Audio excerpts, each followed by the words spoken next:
আজকাল মানুষ পড়ছে খাদে আর আমার যাচ্ছে মূল্য বেরিয়ে। যাই হোক, ভিডিওর সঙ্গেই থাকুন। তা মিস্টার আদু ভাই, আপনি আসলে করেন কি? ভাই আমি এক অবসরপ্রাপ্ত স্টুডেন্ট। বলেন কি, ঠিক বুঝলাম না। মানে ভাই আমি এক সময় পড়াশোনা করতাম, এখন অবসর নিয়েছি। বলেন কি, পড়াশোনা তো মানুষের একমাত্র হাতিয়ার, তা আপনি পড়াশোনা ছেড়ে দিলেন কেন?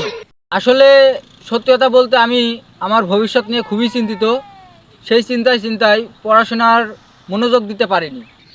আমি পড়াশোনা ছেড়ে দিয়েছি। আমি এই বছর 2 হলেও ভবিষ্যৎ নিয়ে খুবই চিন্তিত।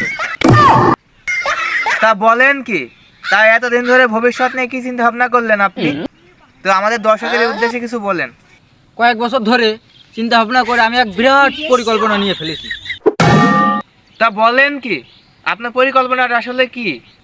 মানে আমি যা পরিকল্পনা ভেবেছি, আমি যাতে এটাই সফল হতে পারি, আমি একটা ধর্ষিত সরি সুদর্শন পুরুষ হয়ে যাব। তা আসলে ঠিক বুঝলাম না, আপনি যে এত বড় পরিকল্পনা করে ফেলছেন আর ভবিষ্যতে সুদর্শন পুরুষ হবেন, তা আপনার আসলে এই বিষয়ে আপনার সে পরিকল্পনা আসলে আমাদের কি বলা যাবে দর্শকের উদ্দেশ্যে? তাহলে শুনেন তাহলে। ভাবছি বয়সটা কোনো রকম 20 হতে না হতেই একটা বিয়ে করে ফেলবো। তা বলেন কি, বিয়ের সাথে আপনার ভবিষ্যৎ পরিকল্পনায় সাকসেস হওয়ার আবার সুদর্শন পুরুষ হওয়ার বিষয়টা আমি বুঝলাম না, যদি বুঝিয়ে বলতেন।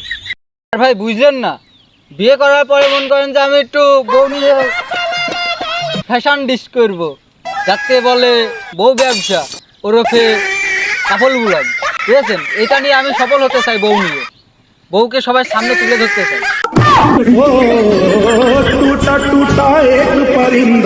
শালা, পুরা পুরুষ জাতি কলঙ্ক তুই। তোর মতো ছেলে, তোর মতো পুরুষ না থাকাই ভালো। তুই তো হিজ দিয়ে সারা বউ ব্যবসা করবি, শালা বাইন খান তুই, পুলা হান খান। তোর হিন্দি আমার ভুল হয়েছে। তোর মতো ভুল তুই একটা কিছু আর ভুলার নেই। তুই তুই তুই তুই কাপড় বুলাক করবে, হ্যাঁ? বউ নিয়ে দেহ ব্যবসা করবে।